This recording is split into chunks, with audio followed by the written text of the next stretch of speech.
to the vote. Oops, sorry about that. Next slide, please. So we also have less formal processes involved, and there's a fast track process which mirrors what we did before 3R. These are suggestions for improving consistency in wording, additions to vocabularies, and other changes that don't have wider impact. These are capable of inclusion in RDA without negative impact on its users. So there's a very narrow category of things that can be considered as fast tracked. These are submitted by an RSC member. They're discussed by the RSC and voted on. The regional reps have the option to consult with their regional groups, but this is not required and generally shouldn't really be a problem because of the nature of the fast tracks. It should not be creating big issues for people if it's implemented. These are not publicly posted for comment, and they may be considered at any time. In fact, they're generally not part of our actual meeting agendas. They're done in the times between those RSC meetings.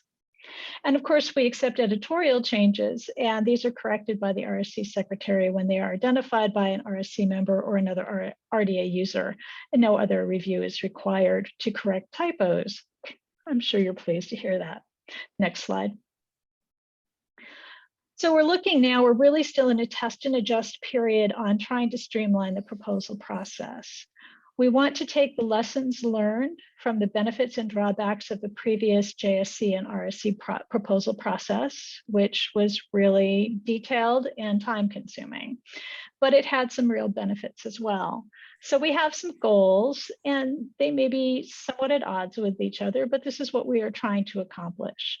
We would like to devote less time and effort in creating responses and in also reducing the formality of the responses. Those of you familiar with the previous process know that sometimes these responses went into some sort of flowery, institutionally kind of language. We think so-and-so for this proposal, blah, blah, blah. We'd also like to encourage collaboration among RSC members, including the possibility of a joint proposal either from individuals or from regional representatives. This was less easy to do in the past, and we really want to try to break down those barriers. However, we obviously need to establish an efficient process that allows the RSC to consider proposals at any RSC meeting, but with the benefits of getting community review and feedback from RDA users on potentially major changes to the standard. We need to allow enough time to make an informed decision, but not also delay difficult decisions because they're too hard and we need more information. We need to sort of thread the eye of that needle clearly so that we don't let issues hang on forever. And of course, we want to retain transparency in RSC decision-making as in the past. So these are all challenges. We are working through them, and you can expect to see some additional changes to the proposal process as we learn from what's coming our way. Next slide. The RSC Technical Working Group has a role to play in relation to reviewing proposals, but I thought I'd give you the big picture of what they do first and then sort of narrow into that. This is a standing group, which is chaired by the RSC's Technical Team Liaison Officer, who's currently Damien Eisminger. The group as a whole is charged to assist the RSC in developing RDA in technical areas such as models, structures, semantics, and standards, to assist ALA Publishing in developing and maintaining the RDA registry, and to assure technical conformance with the RDA ontology as requested by communities and users. Next slide. Their responsibilities, and these are just a couple of highlights that I thought were appropriate for this presentation. They review all change proposals made to the RSC, both formal and fast track. This will ensure that the proposed change conforms to the RDA LRM ontology, and that the proposed change does not introduce redundancy in the ontology. The group also will advise us on generalizing the technical context of a proposed change. Can that change be broadened, or does it apply to other elements so that we maintain consistency in the standard, and if there are benefits to making this change, that we make them all at the same time? The group also coordinates and maintains the mappings and alignments between RDA elements and other standards, such as MARC 21, Dublin Core, BibFrame, which is under development, Unimark, relevant IFLA namespaces, and Wikidata. Next slide. So we get a lot of user feedback. How do we manage this? A lot of changes that we get from users will come through the submit feedback link in the Post 3R toolkit. These are received by Jamie as Director of ALA Digital Reference, and he makes an initial assessment, especially if it is something going through technical considerations. He'll just pull those out and try to solve them that way. Otherwise, they generally get referred to the RSC secretary, who then makes her own triage approach. Is this change just editorial and can it be done right away? Does it need to be referred to an RSC member, such as the technical team liaison officer or the RDA examples editor? Is it worthy of a fast track proposal? Or does it need to be referred to the proposal or discussion paper process? And certainly in that case, and possibly in the fast track case too, depending on what it is, it might require finding an RSC member or a group that works with an RSC member to do that work. But what about the suggestions that fall somewhere in between this referral and resolution process? The secretary approached us at the, go ahead, the next slide was fine. Approached the RSC at the April 2021 meeting and said, I'd like some advice here. So we formed the RDA Assessment Group to address issues beyond routine editorial decisions. And these often fall into the territory of broader questions and principles. So the membership of this group is the RSC secretary and the RSC regional representatives, of which we currently have 3. This group analyzes the issues and then refers it for action to appropriate person or group to create a proposal or a fast track or whatever, or they determine that the change cannot be accommodated in base RDA. We try to get feedback back to the original proposer, especially if it's in that last category of not base RDA, because there may be other ways for that community to get that information to their users within the toolkit. Next slide. So here's some examples of topics. I don't think they've been resolved, or certainly they haven't all been resolved, but this is some of the things that the assessment group has considered since they were formed. It's pointed out that the element place of residence for person has a scope note that is broader than just residence. So do we need to create a new element? Do we need to remove that scope note and just have a broader element apply in that situation? That was part of the discussion there. The guidance chapter that you can see the path here through under resource description, ending in minimum description of a manifestation, it was reported that there was ambiguous formatting of the bullet points that relate to and or decisions, and that the statement in one of the elements that try to get to the same thing might be a little clearer. So should these be the same? How can we format this in a way that doesn't confuse people? For manifestation statement of responsibility, it was reported that the second option in the pre-recording section refers to expressions, which is a little odd given that it's about manifestations. Is this a problem? If so, what do we do about it? There were 12 unresolved issues relating to the new transcription guidelines and what they mean and what they should say. And the group has also discussed the use of the terms RDA versus RDA Toolkit in the introduction to RDA objectives and principles. Are these synonymous terms? Are they different? If so, how are they different? And are they being used correctly in that section? Next slide. So here's a graphic of more or less what I just told you. The user's feedback is submitted and triaged at 2 different stages, and then the decisions sort of fall out from there. You can see the RDA Assessment Group really has 4 different options ultimately, whether they're going to be referring things for a fast track or a formal kind of paper like a discussion paper or a proposal, whether there's further investigation needed, or if they will not recommend a change. If there is a group that needs to prepare something, that needs to be identified as part of the next step, and then the technical working group also needs to review it before the RSC discussion and vote, which will result either in a change to RDA or no change to RDA. Next slide. So changing gears a little bit, we have community resources, which for the purposes of saving space on these slides, I've abbreviated as CR, not continuing resources for those of you who think of it that way, but for the purposes of this presentation, community resources. These are community-based content that conforms to RDA and is integrated into the toolkit. It's been deemed too specific for inclusion in base RDA because it's not fully international in scope. This may contain instructions, guidance, and vocabularies. They may have attached policy statements depending on the user group and who decides what should be there. These ultimately will be owned, created, and maintained by a language community and associated with a particular language version of RDA. So the English community resources will be attached to the English version of RDA. This structure is still under active development, although I think it's getting to a more settled point than it was when we first created it.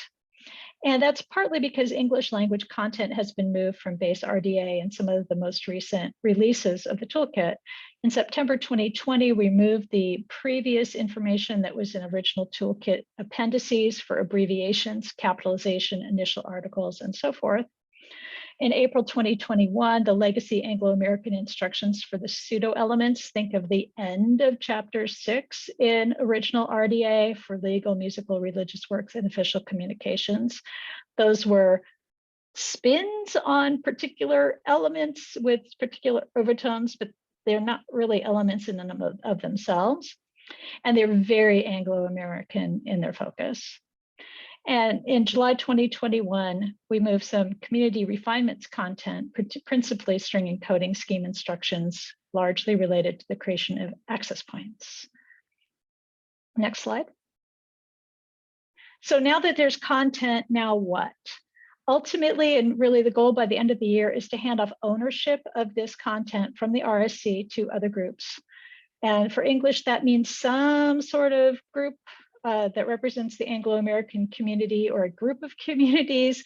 I can see potential ownership and interest from NARDAC and ORDAC and the British Library and maybe some others. This is not yet settled and ultimately will be handed off to those communities to figure out what works best for them. But we recently received word from the Finns that for their translation, they were ready to translate the English text of the existing community resources because that's what they have been following all along.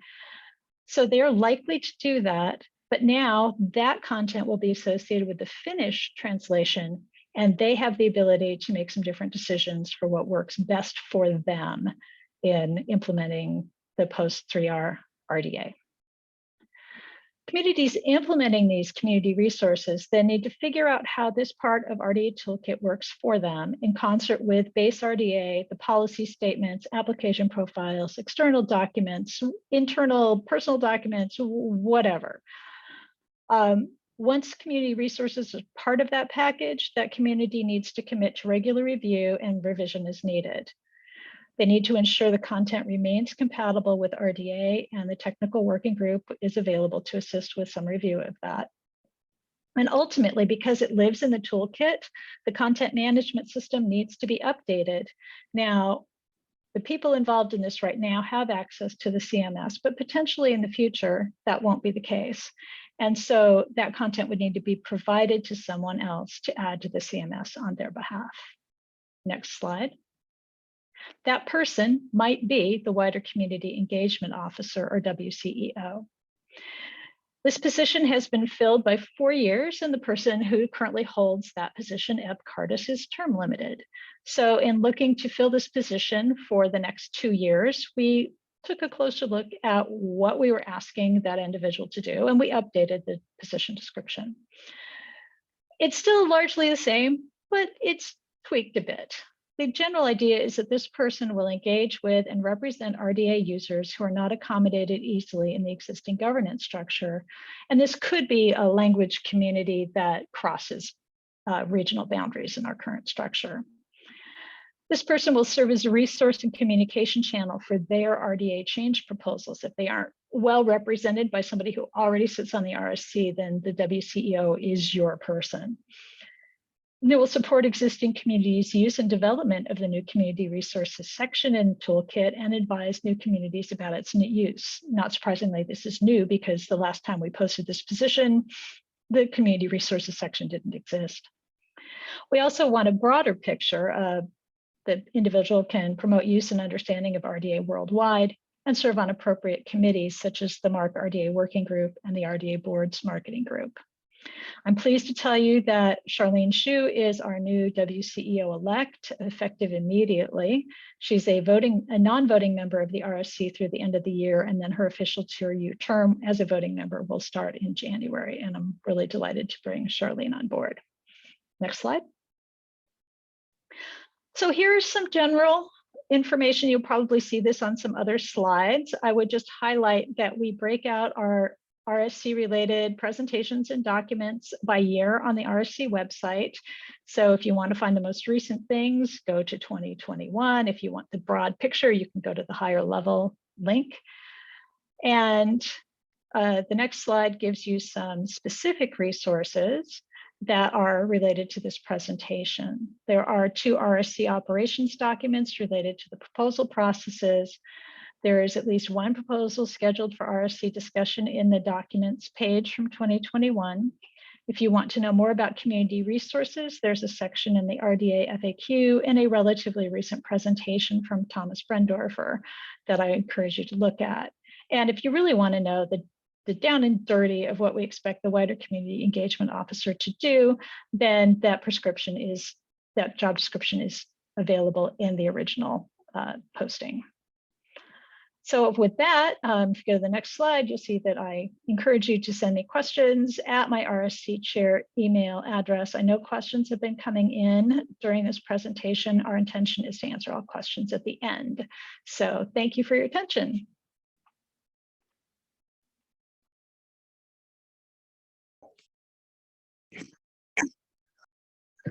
Hello, this is Melanie Polutta. Can you hear me clearly? Okay, Yep. Good. I was having connection problems, so I was a little bit concerned. Okay, so we are now moving on to where we are with the overall policy statement project and the metadata guidance documentation that LCPCC is working on. So if you could go ahead to the next page. Okay, so this presentation is actually going to be a bit of an overview and review presentation, because when we were discussing what NARDAC should present on, my fellow members suggested, many of us don't necessarily know everything that's been going on over the last year or two. So I wanted this presentation to reference previous information, but when I thought about trying to include all of that information in this presentation, there was no way we'd have time.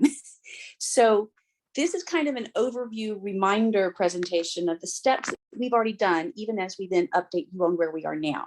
So the overall project is to change all of LCPCC's documentation to work with this new version of the RDA Toolkit. We are still currently using original RDA. We have not moved on to this one yet, and there's still a lot more work before we can do that. So next slide, please. All the documentation that does need to be created includes the policy statements, an application profile, and related metadata guidance documentation.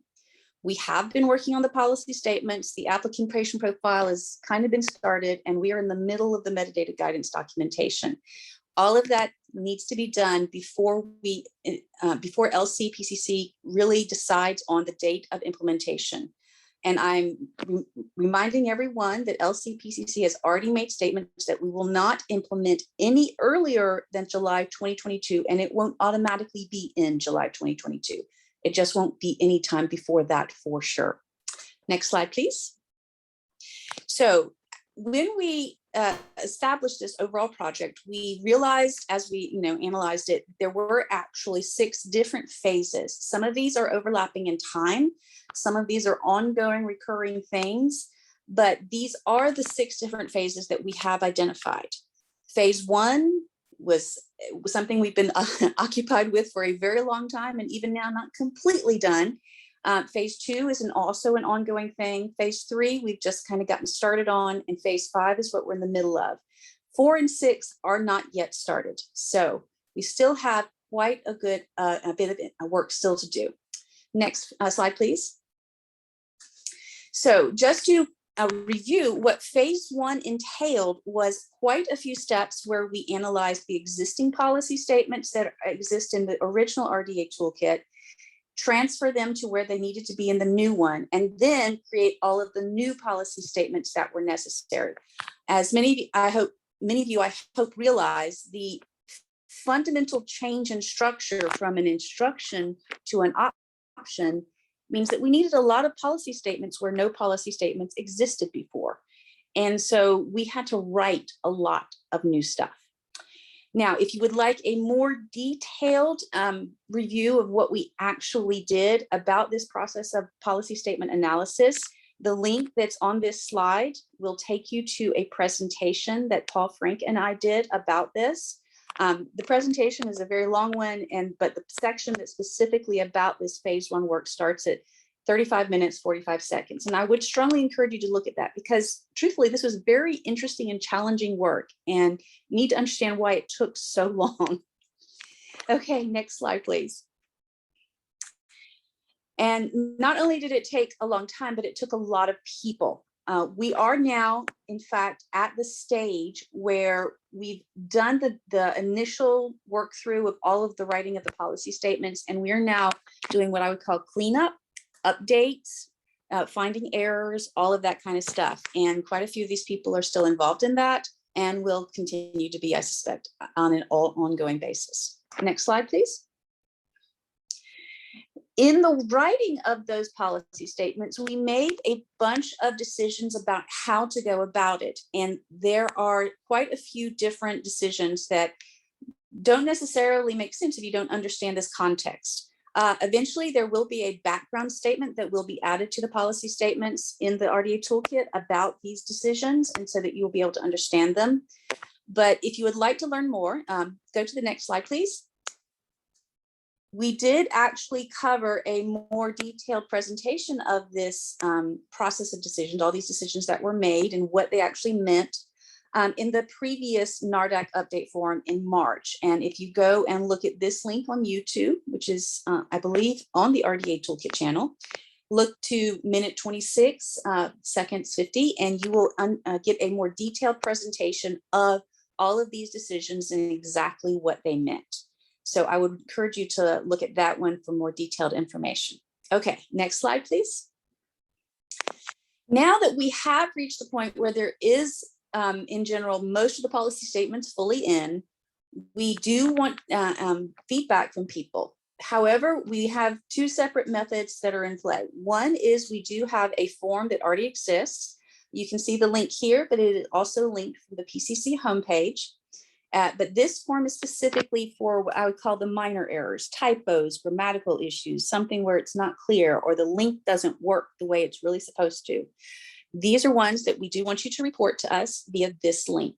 However, for more detailed content-based feedback where you're wanting to suggest a change to a policy statement, what it actually tells you to do, or you think we need a new one written where there isn't one, or maybe you think that one is there and it shouldn't be, then there is in fact a group that has been formed and that is working out a process for this type of content feedback.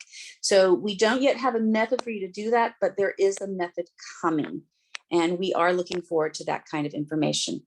In the meantime, we continue to do analysis as we do the writing of the metadata guidance documentation that, you know, we realize, oh, as we write this there, oh, that policy statement doesn't quite work. And so it does need an update. So we are continuing to work on them. We're just not yet doing that truly deep level of analysis that goes with true content-based feedback at this point in time.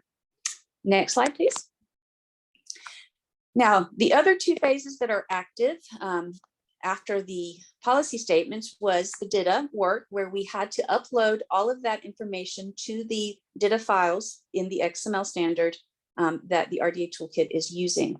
There was a team, a subset of those who were in the policy statements team who learned the DITA format and were able to then upload all of the policy statements for the policy statements in the current DITA files. And we did this both via a batch process and via a manual process. So we continue to, at this point, document our processes so that in an ongoing update cycles, we will actually hopefully make this a quicker and easier process because we'll know exactly what to do instead of figuring it out as we go along. The phase 3 is the application profile, and we do have a rough format for that spreadsheet. But we're working out a methodology for how to record it consistently. For those of you who keep wondering, don't you already need an application profile? Well, the answer is somewhat yes, but I should clarify that the application profile, it really gets fleshed out in the policy statements. It's just this time around, we're kind of working backward from the policy statements to the application profile. They're going to kind of say the same thing. And I would note that an application profile would be what I consider to be underlying documentation, not something you will consult on a daily basis. So it is something that we can be a little bit slower about developing to match up with what we already have. Okay, next slide, please. So this next phase is the metadata guidance documentation. My fellow LC colleague in NARDAC here is now going to speak about that part, and she will end our part of the presentations. Thank you, Melanie. I hope everyone can hear me. So phase 5 of the project focuses on metadata guidance documentation. Paul, Frank, and I did the top-level analysis in the spring and finished the initial MGD project plan in May. I will give more information about our analysis in a later slide. Based on the plan and the workload, it is not possible for LC team alone working on the project, as MGD documents should be a practical tool to be used by a larger cataloging community. Therefore, we invited a few PCC members to work together with us on MGD writing. As of today, we've done all the initial training and discussion sessions with all project members. MGD writing work is expected to be done on October 22nd before early November's POCO meeting. Next slide, please. So this is the LC team. It contains experienced LC catalogers specialized in various cataloging areas. We regularly meet every 3 weeks, and there are also need-based meetings on specific topics. Next slide, please. So for PCC team, we are also very selective. Fortunately, those top-level professionals with their agency's support agree to work with LC. Other than the initial project launch meetings, PCC team had a couple of meetings relating to help the members understand better about the policy statements working sheets and answer specific questions that some members may have. Due to different time zones and busy working schedules, the majority of the time, we are using emails to communicate with PCC team members. Next slide, please. So a bit more details about MGD work. The top level analysis that Paul and I did is based on the working sheet that we used in RDA project phase 1, Melanie just mentioned. While mapping from the existing LC PCC policy statements in the original RDA Toolkit to the official RDA Toolkit, we found there are many one-to-one cases that certain metadata guidance and example would be needed for one specific RDA option and related policy statements in the official RDA Toolkit. Meanwhile, there are other one-to-many cases that one original LC PCC policy statement maps to multiple current RDA options and then relevant LC PCC policy statements in the toolkit. We decide to create 2 metadata guidance documentation formats to cover various situations. Hope it would not only be more efficient for project team to create guidance, but also be easier and more effective for users to find their wanted guidance. Next slide. Again, that concludes Melanie and my presentation. I want to deeply appreciate all the support and help we receive from the cataloging colleagues. And I want to say that I think there may not be an easy or perfect solution with regard to the creation and management of library metadata, but I do believe more collaborations would be the initial step on the right path. Thank you very much.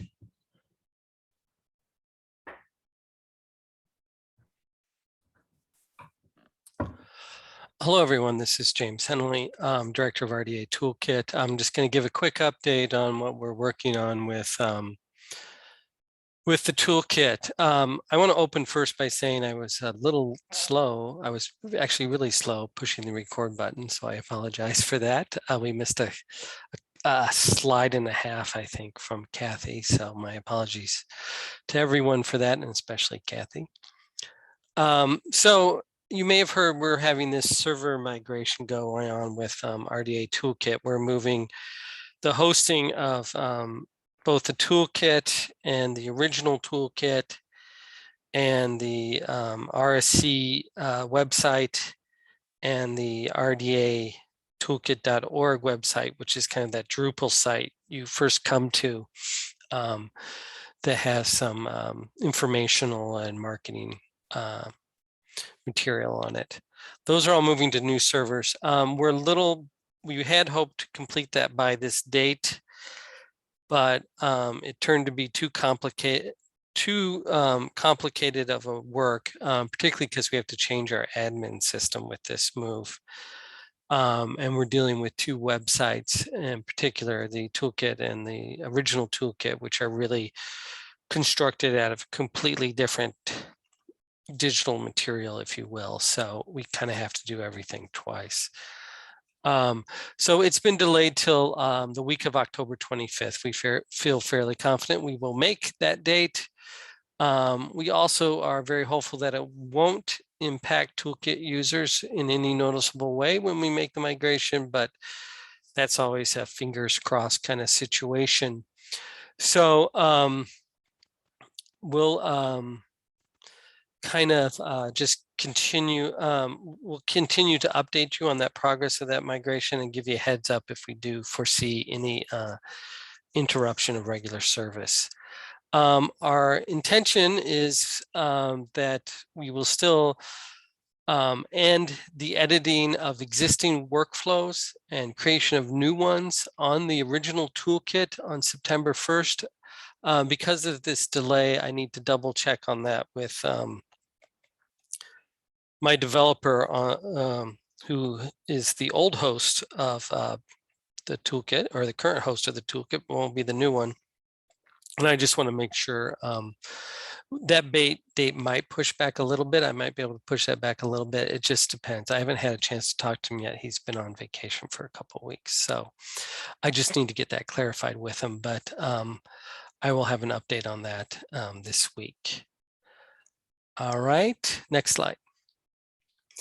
So the changes to the server migration do impact our release schedule. We had planned on an October release, October 5th to be exact, and that's now been postponed. And I think it's best that we do it in December after we've made the server migration and are comfortable that everything's working properly. We can get back on the release cycle.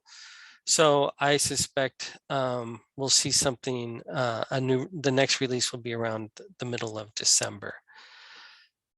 This, of course, will change our 2022 release plans. We had some dates already in mind, and now we'll have to kind of reflow them out. So that's something, again, I hope to be updating in the next month or so. We remain committed to doing 4 releases in 2022. We're just going to have to figure out the dates. So I'll be getting back to you on that. I guess I'll just leave it at that. Next slide. I did want to tell you about some upcoming webinars we have that are kind of a continuation of our efforts to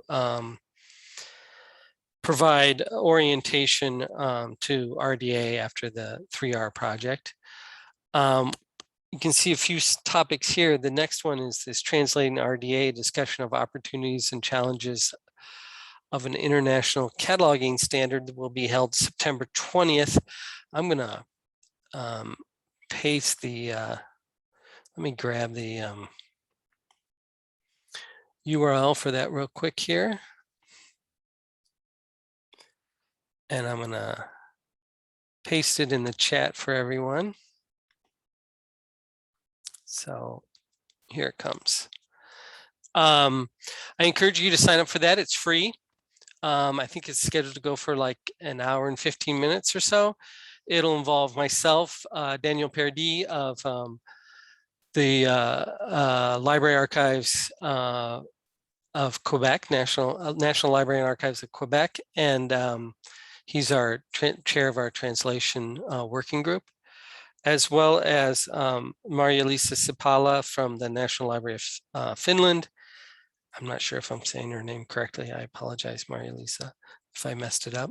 And Rania Osman of Biblioteca Alexandrina, who is working on an Arabic translation of RDA. So that will be scheduled for kind of an earlier time in the day than this one, because we want to make sure it's at a reasonable time of day for folks in Europe and other parts of the world who might have an interest in pursuing translating RDA. After that, we have some people on board. I believe Melissa Parent, who's an RSC member from Oceania, from Australia, is working on a AP application profile development webinar. And we have one scheduled for November that will cover guidance concepts and maybe entity boundaries as well. I think that will have a RSC member leading that, or two, I think.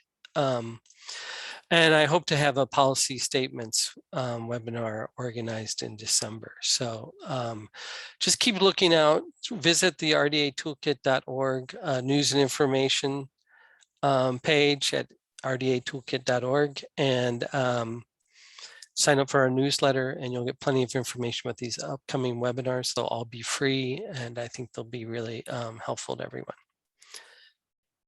I think that's all the slides I had, yes. And there, you know where to contact us. The best place to contact us is, of course, RDA Toolkit at ala.org.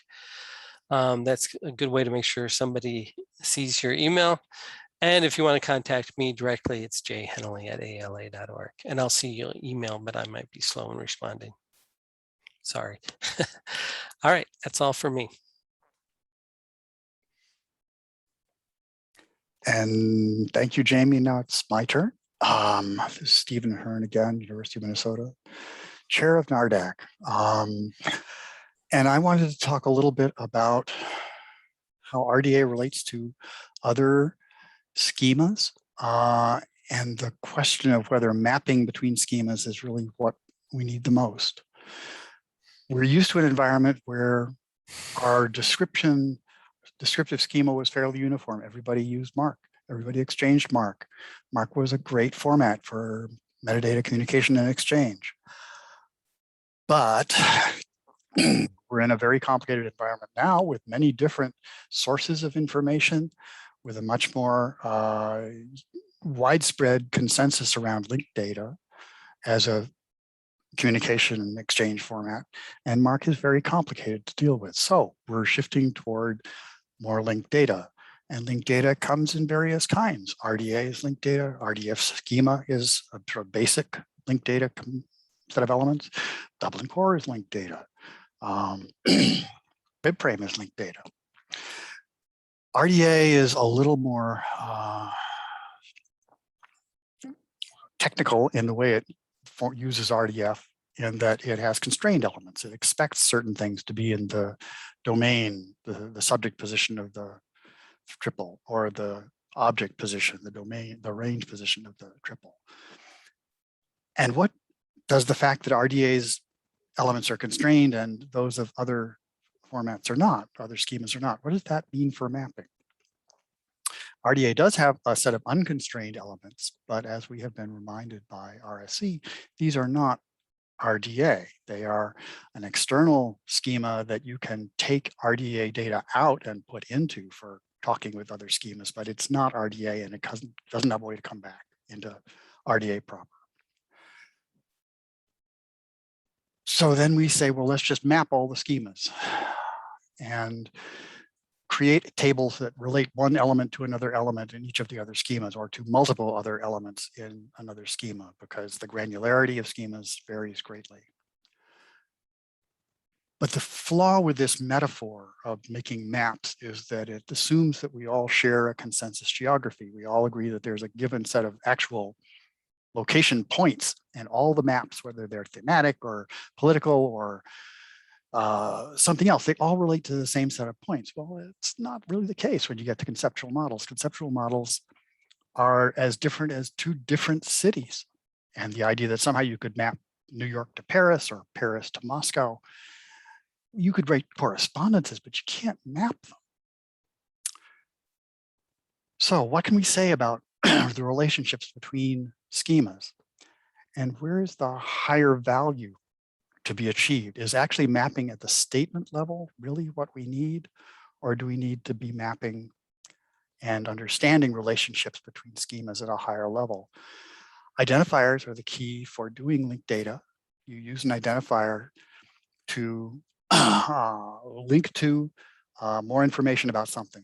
But that kind of gives the game away, because identifiers have the most semantic value when they are linked to description sets, not to single statements.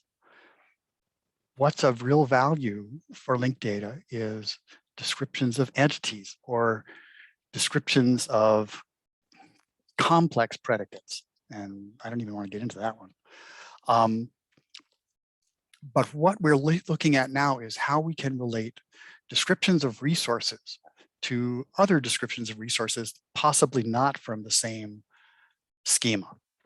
So instead of transforming description sets from one schema to another, we look for ways to relate entity descriptions of one schema to those in another. And we're already doing this. I mean, this has been long part of our practice. We already divide data about BIB records into the BIB record, the holdings record, the item records, various local things like acquisitions records. We relate BIB records to name authority records and to subject authority records, which come from different files, follow different practices, though the mark coding carries through. And PCC is exploring ways to link to things that are outside the library domain, to link to identifiers for persons or corporate bodies from Wikidata or from ISNI, the International Standard for Name Identifiers, or from other identity registries. There's sort of a new set of horizons opening up for us. BibFrame and RDA, one of the makes that, things in the current environment that make me most tense are both, like I said, linked data, but they have different modular understandings of what a BIB resource consists of. In RDA, we have the work, the expression, the manifestation, and the item. In BibFrame, the work rolls together, at least those first two entities. More? Where does the hub fit in? We don't know yet. And then there's instance and there's item. So the question then becomes, what do we need? Do we need to map statement level correspondences, or do we need to say how the entity that is a description set of statements in one ontology, in one schema, relates to that that's described by another? We need flexibility for doing this. We have some now. We already are saying we can just use descriptions of persons, whether they come from this, that, or the other schema. When we need a description of a person, then we want to cite an authority for it. If we cite an authority, we got to be clear that what we really want to be doing is citing an identifier that gives us information about that entity, including a label and other things that help us identify that thing, but maybe not a unique name within a single naming domain, the way we are used to with Library of Congress name authorities. That seems like something we need to let go of in the interests of the uniqueness of identifiers within their domains and their capability of bringing back multiple bits of metadata about the entity, not just a simple name that can help us identify that person, that thing. And ultimately, of course, systems will have to be adept at dealing with multiple schemas, at going to them to select what metadata is going to be relevant for a given use, presenting that metadata in a way that's user-friendly, and combining it with data from other schemas, gathered from other schemas, and providing links so that people can explore those other schemas.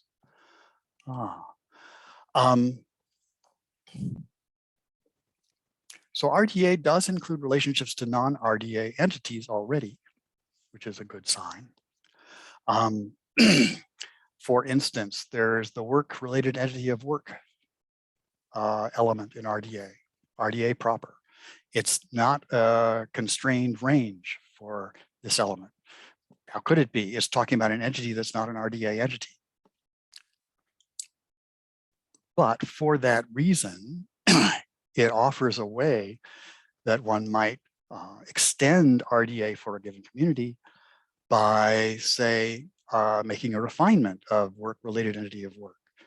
One of those community resources uses that would say attributed entity of or contributing entity to, and could be associated with an identifier for an animal or an identifier for a fictional entity, both of which are not RDA entities and could not be associated with a bib record, even if something appears to be written by a fictional entity.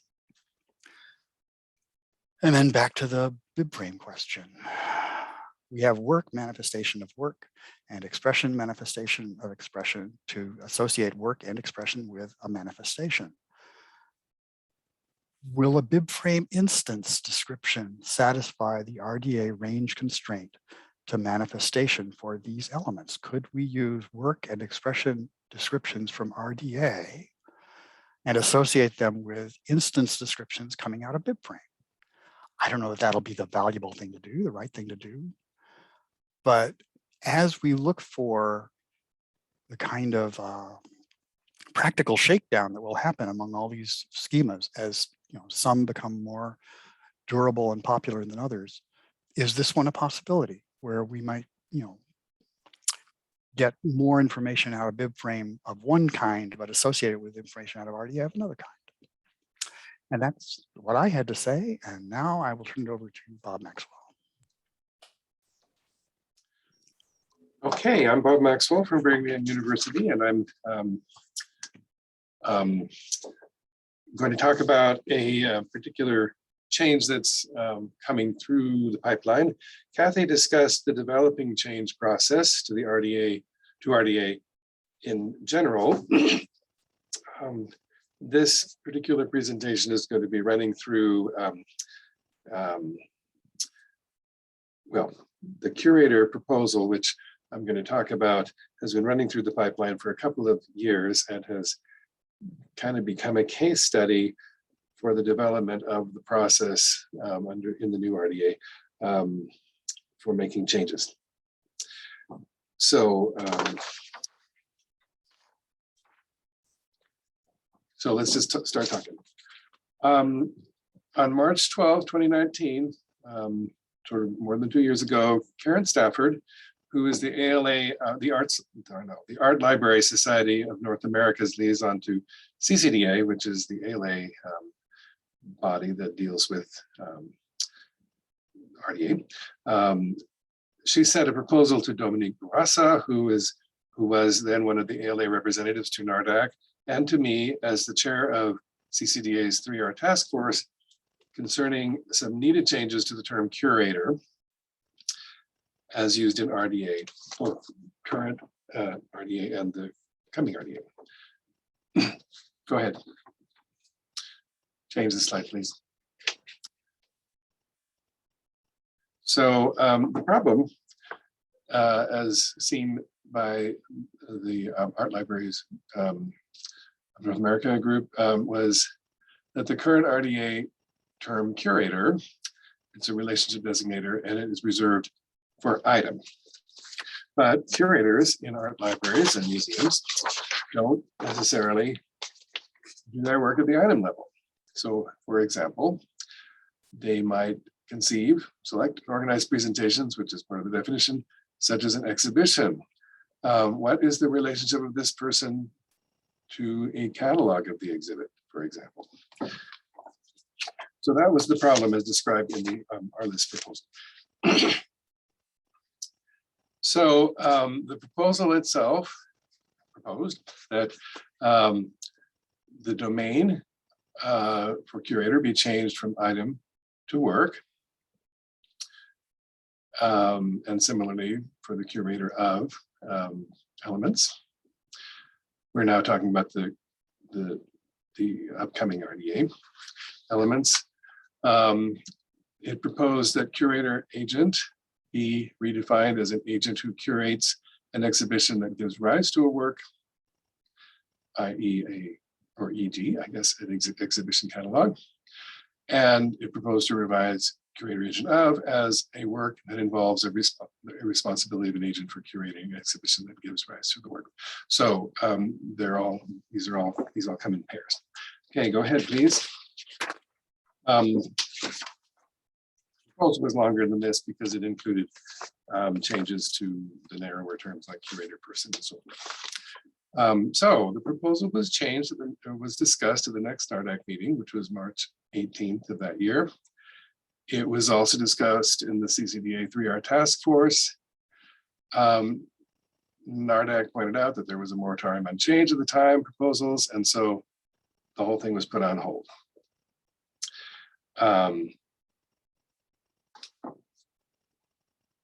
The 3R task force did point out that exhibition curators weren't the only kind of curator.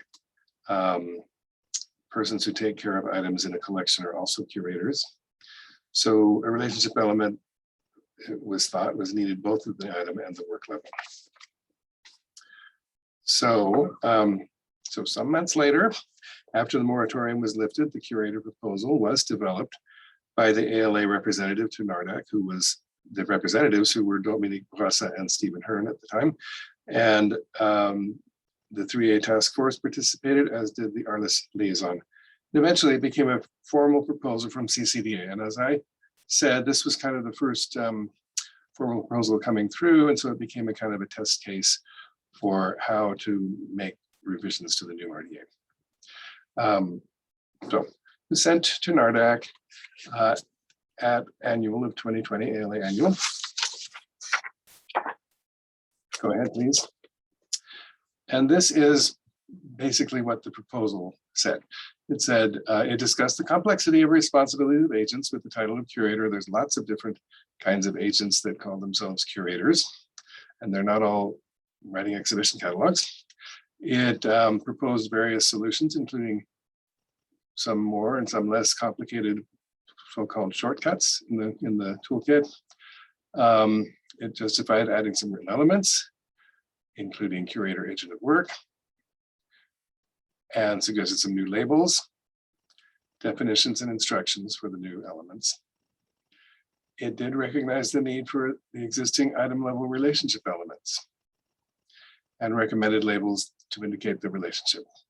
I don't know what the question marks there are on the screen, but anyway, curator agent was an example. And it also noted the possibility of, in some of these cases, permitting communities to create refinement vocabularies, which is part of what Kathy was talking about earlier today. Okay, go ahead, please. So then NARDAC accepted the proposal, revised it somewhat, and sent it up the flagpole to the RDA Steering Committee to be discussed in October of 2020. So now a little less than a year ago.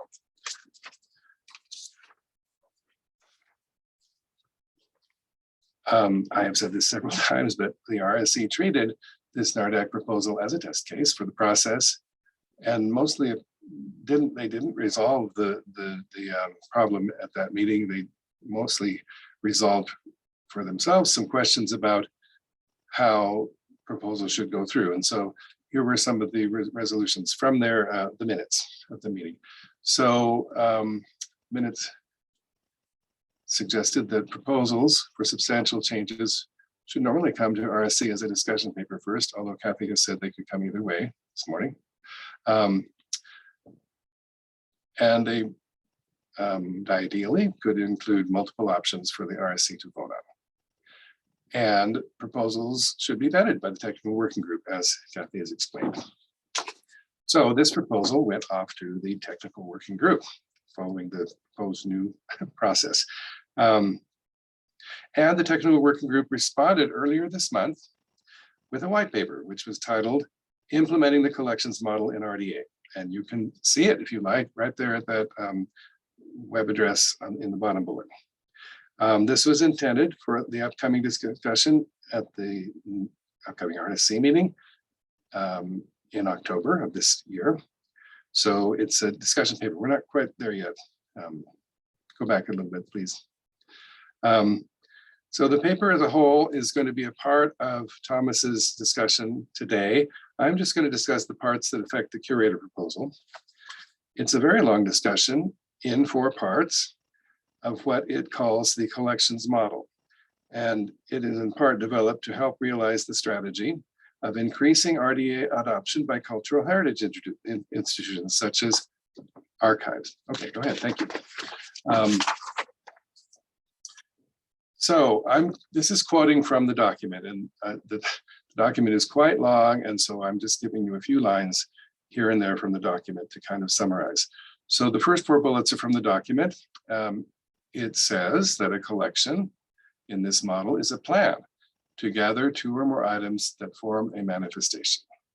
These items are gathered together after their creation to form a collection manifestation. So here's some new vocabulary for us all to learn. Now, this model is contrasted with the aggregate model, which is a gathering of 2 or more expressions embodied in a manifestation that gets published that way, usually. So this is things that are put together later on after publication. And as some examples, the paper says that collections in this sense can be as coarse as the entirety of the holdings of a research library. So everything in your library building could be one of these collections, or it can be as granular as the papers of a specific person. So an exhibit would be an example of a collection in this sense. Okay.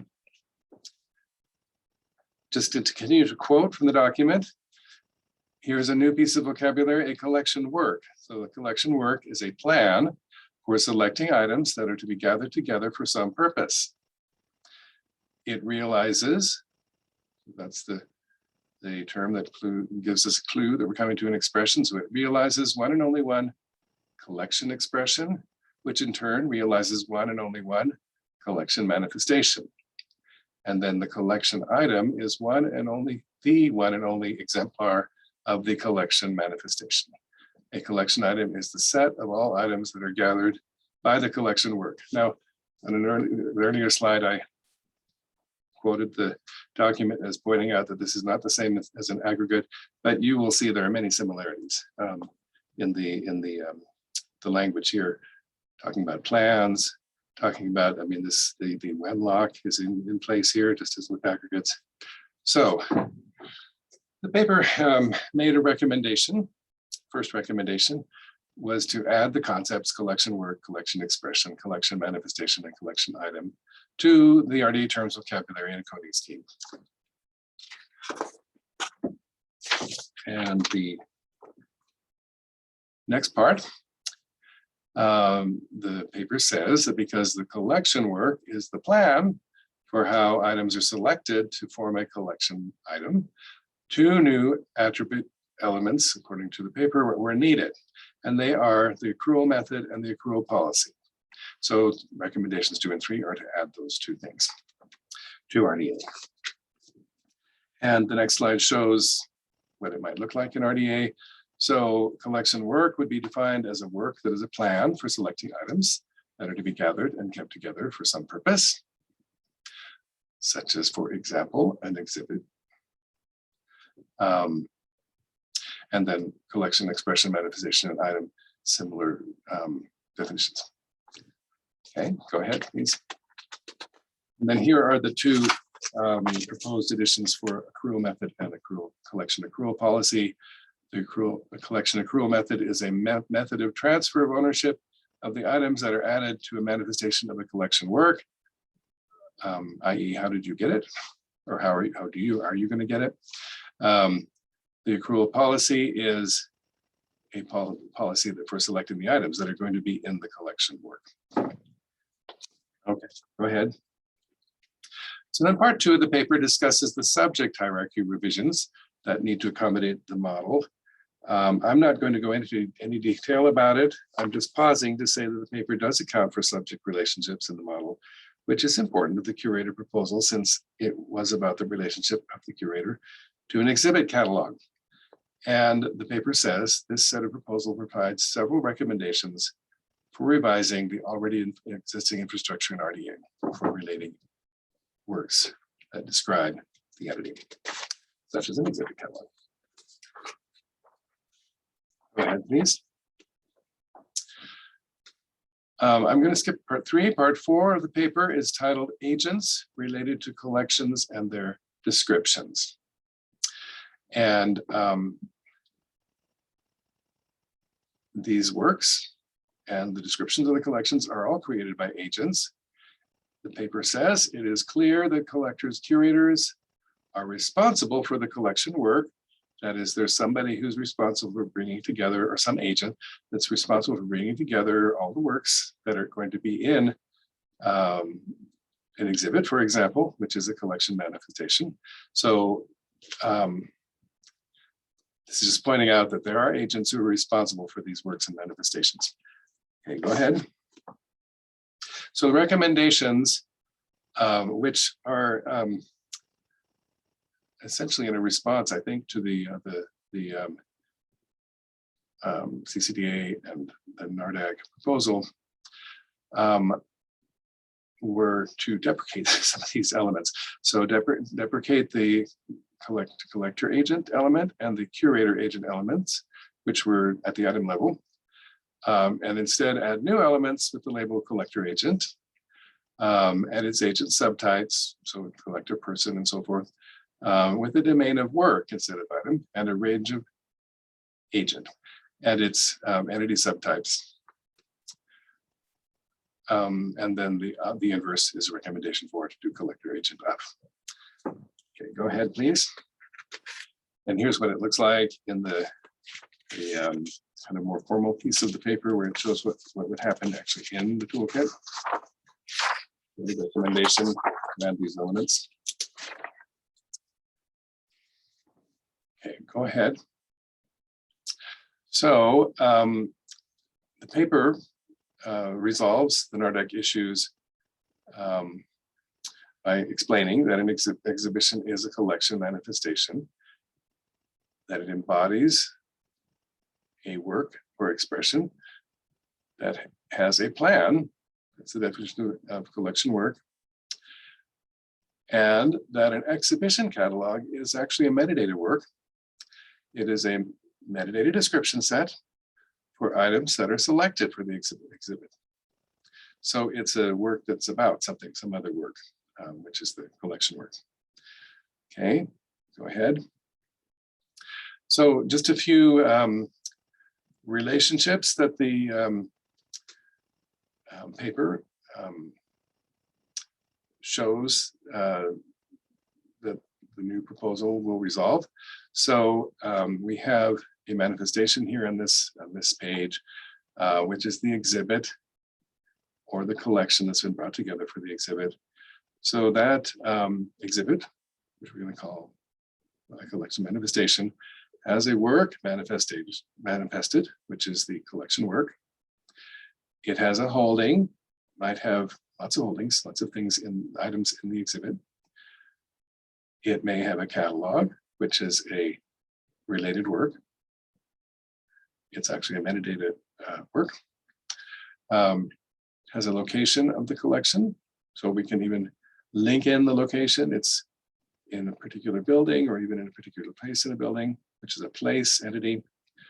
And then moving on to the work, which is the plan for the exhibit, for example. It has a relationship to the manifestation, which is the exhibit itself. It may have a collector agent, which is the person who brings the collection together, formerly known as curator. Go ahead. And then the catalog has these relationships, among others probably. So it has an expression. It is a catalog of that collection manifestation, that is to say, the exhibit itself. It is a hierarchic finding aid for the exhibit. So those are similar relationships. But here is the relationship to the agent. An agent has this name, collection registrar agent, which might be the person who brought the exhibit together, or it might be a different person who wrote the catalog. So this is how the white paper resolved the NARDAC issues. We'll have to see what the what RSC has to say. If you all have thoughts about it, I encourage you to read the paper. The URL again is in the slide earlier, and make comments through the channels that you should make comments through. Probably most of us through NARDAC, or through CCDA, or through the Canadian Committee on Cataloging, or LC, if I guess those are the three bodies that funnel into NARDAC. I do encourage you to read the paper and think about it, and think if you agree or disagree, and go ahead and make comments, and that will go up to the RSC meeting in October. Thanks.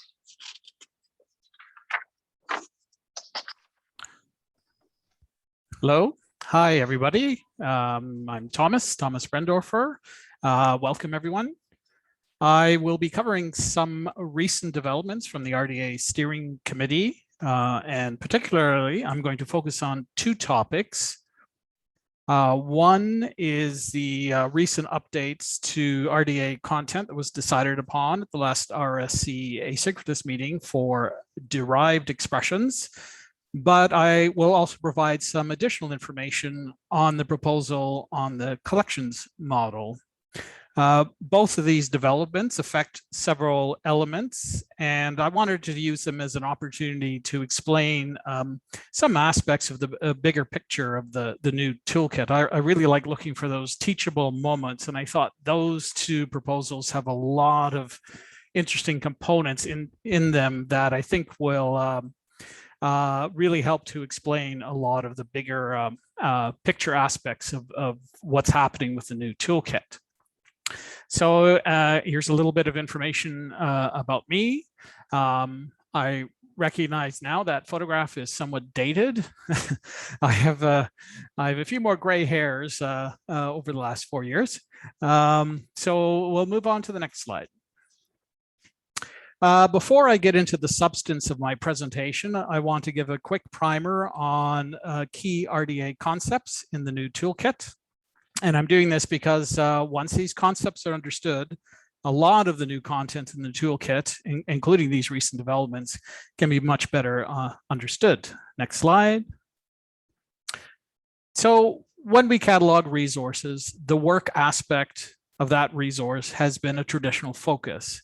As AACR2 stated, we provide access to works, not just physical manifestations. The idea is that the content, its author, its subject, etc., is an aspect of a resource that is separate from how it has been expressed and separate from how it has been physically manifested. Next slide. So in the new toolkit, the work entity page lists the many ways we can look at the work. Whichever one or ones we choose will impact what elements are used to build out a description of a work. Next slide. The new RDA Toolkit has introduced an expansion of the idea of the work entity and the work as a plan. Specifically, this kind of work is a plan to select or arrange other bibliographic entities, or a plan to extend a resource over time, such as for a serial or integrating resource. Those plans are called aggregating work plans and diachronic work plans, and are distinct respectively from a single work and a static work. Next slide. We also have the idea of the work turned onto the act of cataloging itself. Catalogers are creators of content too. Even at the most granular level, when a cataloger records data that forms the most basic metadata statement, we call each of those metadata statements a work. And those statements can be gathered into metadata description sets, which are also works. And we can think of those in much the same way as we think of our traditional catalog records. And note when I say they're gathered, there's a little clue there that maybe there's also some aggregating going on there. So, and a key point here is that whenever we're entering data, whether it's an identifier into a fixed field or recording something in a variable field, the RDA Toolkit elements are, they're at the heart of it. So even though by the time we encode something, it may, the form in which we're encoding it or the system we're using will look quite removed from RDA. RDA provides all of the elements to create metadata statements, and we gather those metadata statements into description sets. Next slide. So with that primer out of the way, I want to explore some of the recent decisions by the RSC. One of the several reasons for the organization and content of the new RDA Toolkit was the need to align with the Library Reference Model, or LRM. A recent review found some cases where some RDA elements for derivative expressions were out of alignment with LRM. This came about by comparing the based on expression elements in RDA and the LRM element is derivation expression of. In LRM, there can be relationships between two expressions of the same work, and LRM limits itself to that scenario. But the RDA Toolkit had some expression to expression relationships that were relationships between expressions of different but related works. Next slide. To illustrate what LRM is limiting itself to, LRM treats all expressions of the same work as equal. But sometimes we may want to declare a specific relationship between two expressions of the same work. Next slide. So for example, we may want to know that a Latin expression was derived from a specific Arabic expression of a work. The RDA elements for translation of would apply just fine in this context. Next slide. So what was out of alignment was that several expression to expression relationship elements in RDA were indeed for relationships between expressions, but these were for expressions of different works. Those works themselves were related, generally one work being an adaptation of the other, but they were still different works. Next slide. In the toolkit, it is fairly easy to retain those elements. It's just the definitions that needed to be updated to reflect the full path of all the relationships. Instead of one work and two expressions, there are two works and two expressions to account for. The definitions now contain what we call shortcuts, where the chain of relationships is preserved. Next slide. So here we can see the chain of relationships in full. Two separate works, one an adaptation of the other, say a film based on a novel, can be described. But we may want to look at a relationship between two specific expressions of each work and bring that out in our description.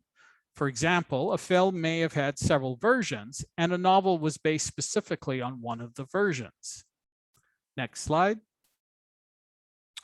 And so this is the prose form of the revised definition following the standard template for how shortcuts are presented here with the chain of relationships.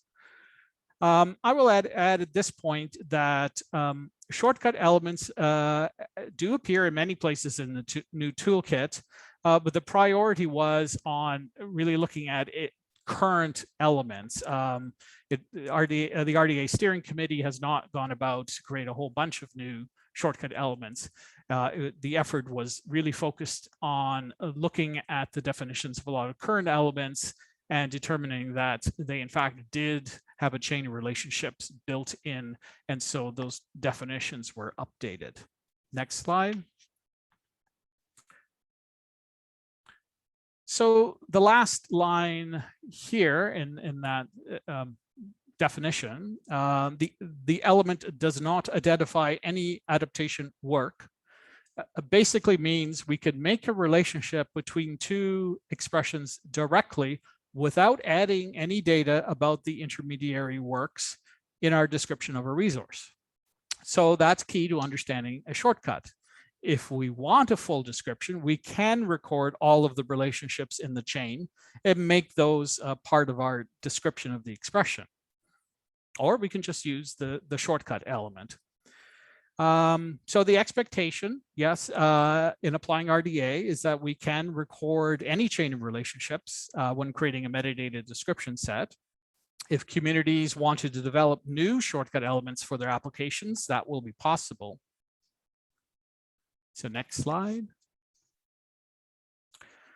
So the final result of this realignment has meant renaming the parent elements or the broader elements for related expressions of different but related works.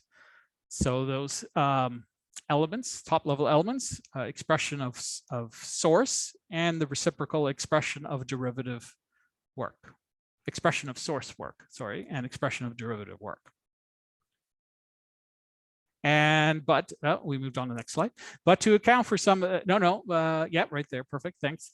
But to account for the more straightforward related expressions of the same work, these new two parent elements were formed: source expression and the reciprocal derivative expression.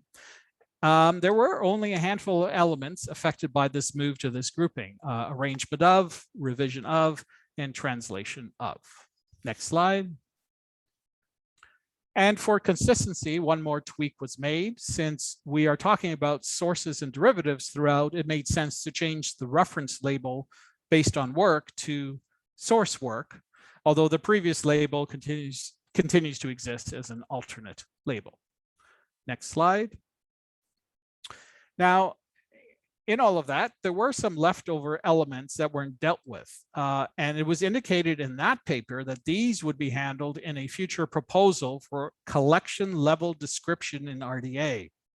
And that proposal, which Bob got into, came about after many years of discussion on several elements. And that discussion did expose a gap in the bibliographic models covered by RDA, specifically in the nature of collections, the aggregation of the bringing together of items, which can collectively be described and have agents responsible for them, and so on. And those collections themselves can be described in the form of catalogs. So next slide.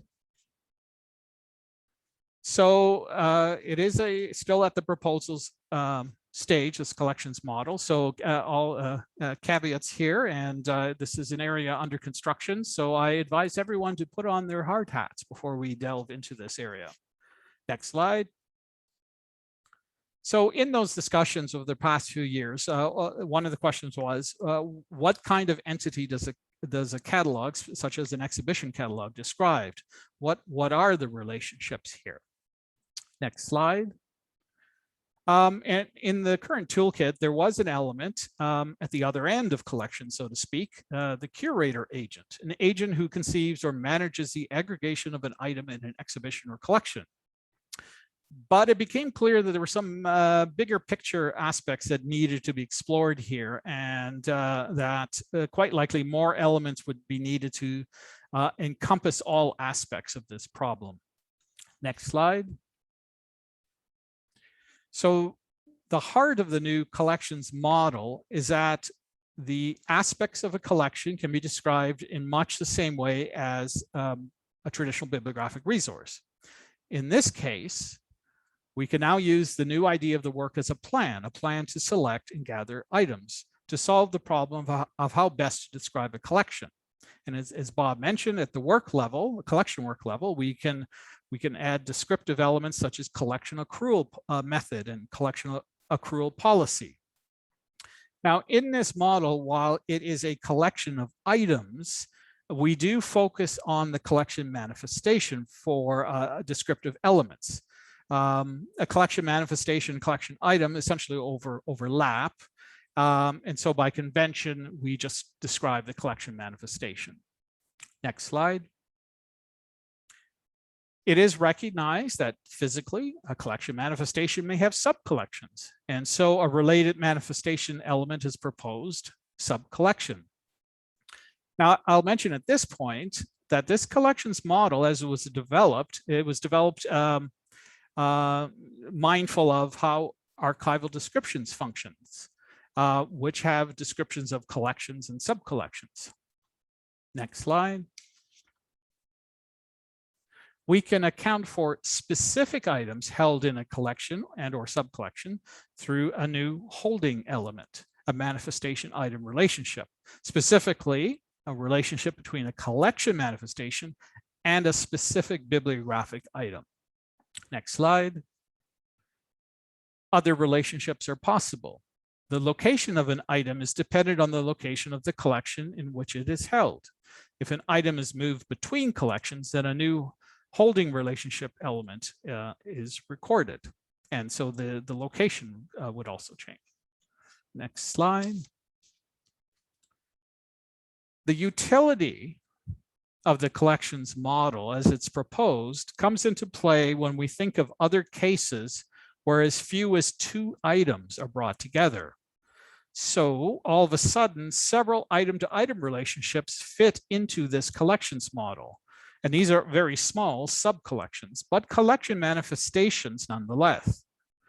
Those revised or new elements are bound with, on manifestation with, held with, which would replace the accompanied by item relationship. And next slide. So the other question, how to describe a collection? The description of a collection, such as through a catalog, now fits into the overall existing structure of RDA much better with this proposal. And as Bob mentioned, we do start with the subject relationship of a work. So all of this fits into that existing hierarchy. These are just new branches and twigs of that existing hierarchy. So a catalog is a metadata work, and the subject is a collection manifestation. Existing and new sub-elements can now fit much better under this broader element, manifestation described by metadata by.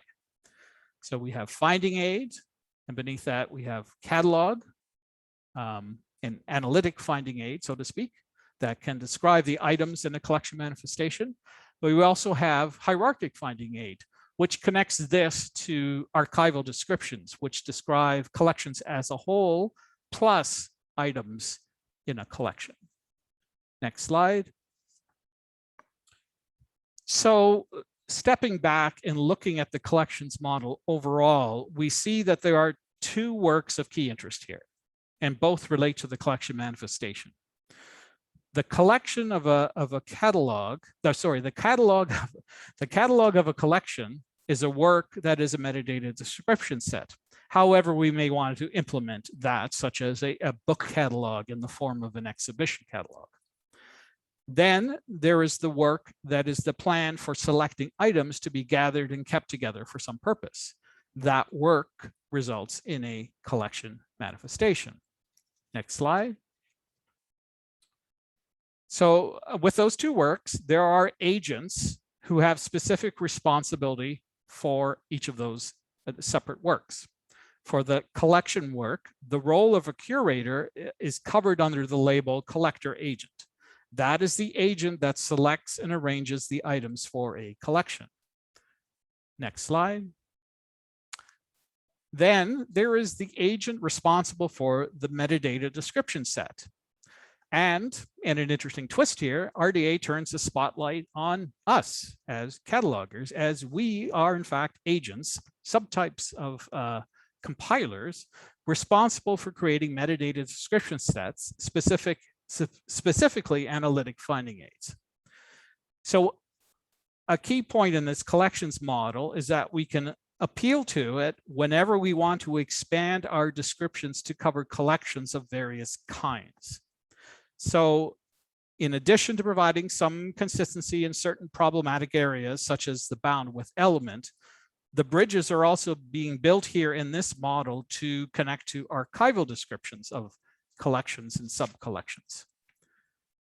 When we as catalogers create our catalog records, we are agents who are creating, at the heart of it all, metadata description sets. And those metadata description sets can describe and relate individual instances of one or more RDA entities, including collection manifestations. And next and last slide. And thank you, everyone. And we can move on to the next slide.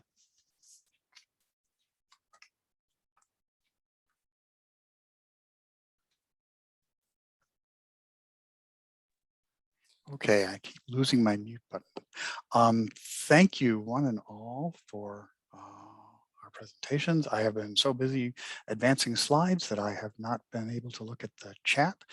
Is there anyone who has been and would like to start us discussing the chat? I've been watching the chat, Stephen. Thank you, Jamie. And there was a question early on from Hydron about a mapping between RDA and Wikidata, which Linda addressed, but I'll just make sure everyone saw Linda's response. Linda Barnhart, I should say, the RSC secretary, addressed in chat. The mappings alignments with Wikidata and Unimark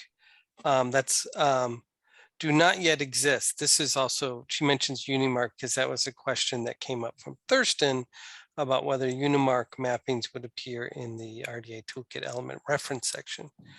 These mappings do not exist and are intentions on the part of the technical working group. So with the development and completion dependent on their workload. It is undecided about whether these would appear in the element reference in the toolkit or just in the RDA registry. So those are both those sorts of mappings are something we're still kind of planning and figuring out how to do effectively. Other questions that came up, we had several questions about slides. Yes, we will make the slides available and we'll have a link to the recording of this webinar. I hope to have them up tomorrow at the latest. Laura Doublet commented on my report that existing editing of existing workflows in the original toolkit is likely to be shut down soon. And she has concerns about that. And I would just encourage Laura to email me directly at jhennelly@ala.org with her concerns, and I'll see if I can help her address those concerns. I'm trying to go through here again real quick to see if there's any others. We had some more.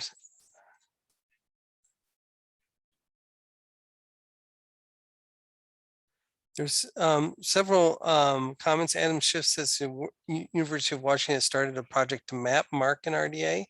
So that's underway. That's good to hear, Adam. And we have another comment. As a holder of an art history degree, I wish to work with art catalogs despite the high degree of complexity. That was, I think, a reaction to the last couple of presentations. I'm trying to see if there's anything else that's come through. I think that's it, Stephen. Jamie, there's a question in the Q&A. Oh, is just there? to complicate things that I Yes. can try to address. Okay. So an anonymous attendee asked, has there been consultation between RSC and the art and rare materials folks in the revisions for curators and boundwidths, et cetera? At this point, I would say no. The discussion that we've had about this curator proposal and how it has morphed through the work of the RSC Technical Working Group, this is the opportunity, as that paper is now available publicly for comment, for that community to engage and comment on that in particular. There is a longer-term plan to develop RDA further for use with archival resources. So this is really just a first step in that regard. And that work is likely not to begin for another year or two in particular. So I hope that provides the context for that question.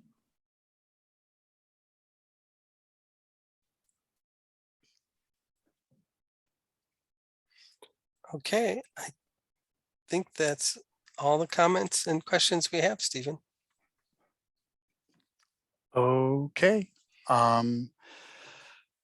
If there are no more immediate questions, we can end a little early and give people a little more time back. I apologize again for the rocky start we got, but I'm glad we were able to get rolling within a few minutes of our actual start time. And there has been a recording made, as you heard, and we will be posting that. We will be posting the slides, all of the slides, in a consolidated pack in an accessible place.